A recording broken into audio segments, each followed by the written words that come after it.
Hello everyone, আশা করি সবাই ভালো আছেন। Welcome to my new video. তো এই ভিডিওতে আমরা দেখব কিভাবে আমরা নেটওয়ার্কিং এর কমান্ডগুলো উইন্ডোজের সিএমডি তে দিতে পারি। তো কিভাবে নেটওয়ার্কিং এর কমান্ডগুলো দিয়ে উইন্ডোজ সিএমডি থেকে কাজ করতে হয়, কিছু বেসিক কিছু কমান্ড দেখব। তো যারা আমার আগের পার্টগুলো দেখেননি উইন্ডোজ সিএমডি নিয়ে, তারা আগের ভিডিওগুলো দেখবেন, তাহলে আশা করি আপনাদের অনেক কাজে লাগবে। So let's go to the CMD. So first command যেটা দেখব সেটা হচ্ছে আপনার আইপি কনফিগ। তো আইপি কনফিগ দিয়ে এন্টার প্রেস করলে আপনার যে আইপি অ্যাড্রেসটা আছে আপনার ডিভাইসের, সেই আইপি অ্যাড্রেসটা আপনি দেখতে পারবেন। অ্যান্ড সেটা হচ্ছে আইপি ভার্সন 4, যেটা এটা হচ্ছে আপনার আইপি অ্যাড্রেস। অ্যান্ড এটা হচ্ছে আপনার রাউটারের ডিফল্ট গেটওয়ে, সেটা দিয়ে আপনি রাউটারে লগ ইন করতে পারবেন, সেটা এখানে দেখাচ্ছে। আর এটা হচ্ছে সাবনেট মাস্ক। সো এগুলো আরো ডিটেলসে আপনি জানতে পারেন চাইলে গুগল করে। সো এরপরে যে কমান্ডটা দেখাবো সেটা হচ্ছে আইপি কনফিগ স্ল্যাশ হচ্ছে রিনিউ। তো রিনিউটা কি কাজ করে, এটা হচ্ছে আপনি যখন রিনিউটা এন্টারপ্রেস করবেন তখন হচ্ছে আপনার নেটটা মেইনলি হচ্ছে আপনার যে আগের আইপিটা আছে ওইটা রিলিজ করে দেয়। রিলিজ করে নতুন একটা আইপি আপনাকে অ্যাসাইন করে আপনার রাউটার, বা আপনি যেই ওয়াইফাই রাউটারে কানেক্টেড আছেন বা যে নেটওয়ার্কে কানেক্টেড আছেন, সেটা হচ্ছে আপনাকে আরেকটা আইপি অ্যাসাইন করে। সেটা যদি ডিএইচসিপি কানেকশন হয়, মানে ডাইনামিক কানেকশন হয়, সেই ক্ষেত্রে হচ্ছে আপনার আইপিটা চেঞ্জ হবে। স্ট্যাটিক হলে কিন্তু আপনার আইপিটা চেঞ্জ হবে না। ওকে, তো এরপরে আমরা নেক্সট কমান্ডে চলে যাই। তো নেক্সট যেটা দেখাবো সেটা হচ্ছে আইপি কনফিগ স্ল্যাশ হচ্ছে ফ্ল্যাশ ডিএনএস। সো ফ্ল্যাশ ডিএনএসটা কি করে, ধরেন আপনি আপনার ব্রাউজারে বা আপনার যে ব্রাউজার আছে ওয়েব ব্রাউজার, এটাতে আপনি যখন একটা ওয়েবসাইট ভিজিট করেন বা ওয়েবসাইটে কানেক্ট করার ট্রাই করেন, সো প্রথমবার আপনি যখন কোনো ওয়েবসাইটে কানেক্ট করেন সেটার কোনো ক্যাশ কিন্তু আপনার ডিভাইসে থাকে না বা আপনার ওই আইপির সাথে থাকে না।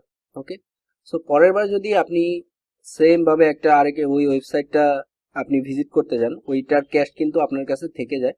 সো ওয়েবসাইটটাতে অনেক ইজিলি কানেক্ট করা যায় আপনার আইপিটা, অ্যান্ড খুব তাড়াতাড়ি কানেক্ট হয়। ওকে, সো কারণ হচ্ছে আপনার প্রথমবার কানেক্ট হওয়ার পরে আপনার কাছে ক্যাশগুলো থেকে যায়। সো এই ক্যাশগুলো কিভাবে আপনি ডিলিট করতে পারেন বা ক্যাশগুলো কিভাবে হচ্ছে ক্লিয়ার করা যায়, সেটাই হচ্ছে আইপি কনফিগ ফ্ল্যাশ ডিএনএস করে। এরপর নেক্সটটা হচ্ছে গেট ম্যাক। তো গেট ম্যাক দিলে বুঝতেই পারতেছেন আপনার কম্পিউটারে যে ম্যাকটা আছে, ডিভাইসের ম্যাক, এটা হচ্ছে আমার ডিভাইসের ম্যাক। এই ডিভাইসের ম্যাকটা আপনাকে দিয়ে দিবে, আপনার কম্পিউটারে যে ম্যাকটা আছে ওইটা আপনাকে দিয়ে দিবে। এরপরে যেটা আছে সেটা হচ্ছে নেট স্টেট। ওকে, সো নেট স্টেট কি করে এখানে দেখেন। সো এখানে আপনারা কিছু আইপি দেখতেছেন এন্ড পোর্ট দেখতেছেন, এন্ড এখানে ফরেন অ্যাড্রেস। তো এটা হচ্ছে আমার ডিভাইসের অ্যাড্রেসটা বা আমার ডিভাইস যেটা আছে সেটা। ওকে, তো এখানে মেইনলি নেট স্টেট কি দেয়, নেট স্টেট হচ্ছে আপনার এস্টাবলিশড যে কানেকশন গুলো আছে এন্ড ক্লোজ কানেকশন গুলো সবগুলো আপনাকে এখানে দিবে। মানে আপনার ডিভাইস যে কানেকশন গুলো এস্টাবলিশ করছে অন্য আইপির সাথে বা অন্য কোনো ওয়েবসাইটের সাথে, আপনি যদি কোনো ওয়েবসাইট ব্রাউজ করে থাকেন, সেখানে যে কানেক্টটা এস্টাবলিশ হয় আপনার আইপির ভিতরে এবং আপনার ওই ডোমেইনের ভিতরে, সো সেই আইপি গুলো এবং ওইগুলো সম্পর্কে ডিটেলস আপনাকে এখানে দিয়ে দিবে। সেখানে দেখেন এখানে কিন্তু টিসিপি আছে, ইউডিপি আছে, আরো অনেক কিছু থাকতে পারে। যে কানেকশনগুলো এস্টাবলিশ হয় মেইনলি নেট স্টেট, ওই কানেকশনগুলো এখানে দেখায় যায়। সো এটা আরো বিস্তারিত আছে, আপনারা চাইলে ডিটেলস গুলো দেখতে পারেন গুগলে, আপনি সার্চ করে এগুলো ডিটেলস আরো কিভাবে দেখা যায়। সো আমি জাস্ট বেসিকটা দেখাই দিতেছি। ওকে, তো আমি এখানে কন্ট্রোল সি করে দিলাম, একটু ক্লিয়ার করে দেই। ওকে, তো নেক্সট যেটা হচ্ছে সেটা হচ্ছে আপনার পিং কমান্ড। সো পিং কমান্ডটা কি করে, পিং এর পরে আমি যদি কোনো ওয়েবসাইটের নাম লিখি লাইক .com, সো এখানে পিংটা হচ্ছে আপনার গুগলকে পিং করবে, মানে মেইনলি নর্মালি হচ্ছে এখানে কয়েকবার পিং করে। সো পিংটা হচ্ছে আপনার কি কাজ করে, পিংটা হচ্ছে দেখে যে আপনার এই ওয়েবসাইটটা বা আপনার যে সার্ভারটাকে পিং করে দেখে যে এটা অনলাইন আছে কিনা। ওকে, যদি অনলাইন থাকে সেক্ষেত্রে একটা রিপ্লে পায়। ওকে, একটা রিপ্লে কিন্তু আপনাকে সেন্ড করে। সো এখান থেকে কিন্তু কিন্তু দেখেন এখানে কিন্তু রিপ্লে মানে আসছে, কত সেকেন্ডের ভিতরে রিপ্লে আসছে সেগুলো এখানে দেওয়া আছে, কত ওয়াইটের। সেগুলো হচ্ছে পিংটা হচ্ছে টেস্ট করে মেইনলি হচ্ছে আপনার যে মানে টার্গেটেড হোস্টটা লাইভ আছে কিনা বা টার্গেটেড হোস্টটা আপনার ওপেন আছে কিনা, সেই ক্ষেত্রে হচ্ছে আপনার পিংটা দিয়ে আপনি দেখতে পারেন। তো এরপরে যেটা দেখবো সেটা হচ্ছে এনএস লুকআপ। এনএস লুকআপ দেন যদি আমি হচ্ছে google.com দিই, আমি একটু অন্য ওয়েবসাইট ট্রাই করি এখান থেকে।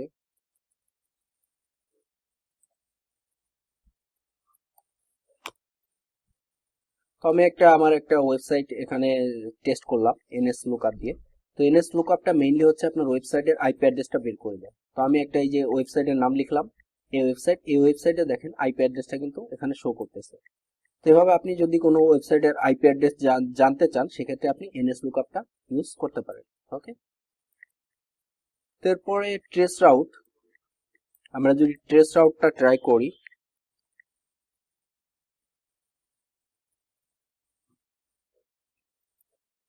তো ট্রেস রাউটটা কি করে, ট্রেস রাউট হচ্ছে যদি ধরেন আমি এই যে থেকে .com বা এটার সাথে হচ্ছে কানেক্ট হয়েছি, তো এই কানেক্টটা আমি কোন রুট দিয়ে গেছি বা কতগুলো রুট পার হয়ে দেন আমি এই ওয়েবসাইটটার সাথে কানেক্ট হয়েছি, সেটা অ্যাকচুয়ালি মেইন যে পাথটা আছে এই পাথটা আপনাকে দেখাই দিবে, রুটটা আপনাকে দেখাই দিবে।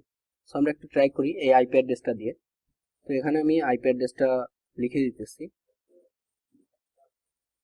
তো এখন এন্টার প্রেস করলাম। ওকে, আমি ডিরেক্ট হচ্ছে ওয়েবসাইটের নামটাই লিখে দেই এখানে।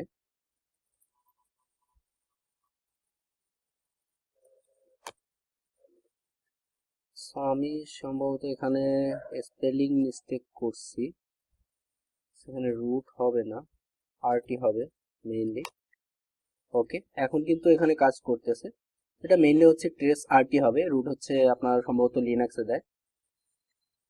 সেখানে দেখেন এখানে কিন্তু আপনার এটা মেইনলি হচ্ছে 30 হপস পর্যন্ত শো হবে ম্যাক্সিমাম, মানে কতগুলো রুট পার হয়ে আপনার ওই আইপিতে কানেক্ট হচ্ছে। সাপোজ আপনি ধরেন গুগলে কানেক্ট হতে চান, আপনি গুগলের কমান্ড দিলেন, কিন্তু গুগলে যেতে হলে আপনাকে আরো কতগুলো সার্ভার পার হয়ে বা কতগুলো রাউটার কানেক্ট হয়ে দেন হচ্ছে গুগলে যেতে হবে, সেগুলো এখানে দেখাই দিতেছে। ওকে, সেগুলো ওই পাথগুলো হচ্ছে এখানে দেখাই দেয় যে অ্যাকচুয়ালি মেইনলি আপনার কতগুলো রুট পার হয়ে যেতে হয় সেগুলো। সো ম্যাক্সিমাম হচ্ছে 30 হোপস, তো 30 হোপস লাগে না। তো এখানে তার আগেই হচ্ছে আপনার কানেকশনটা এস্টাবলিশড হয়ে যায়।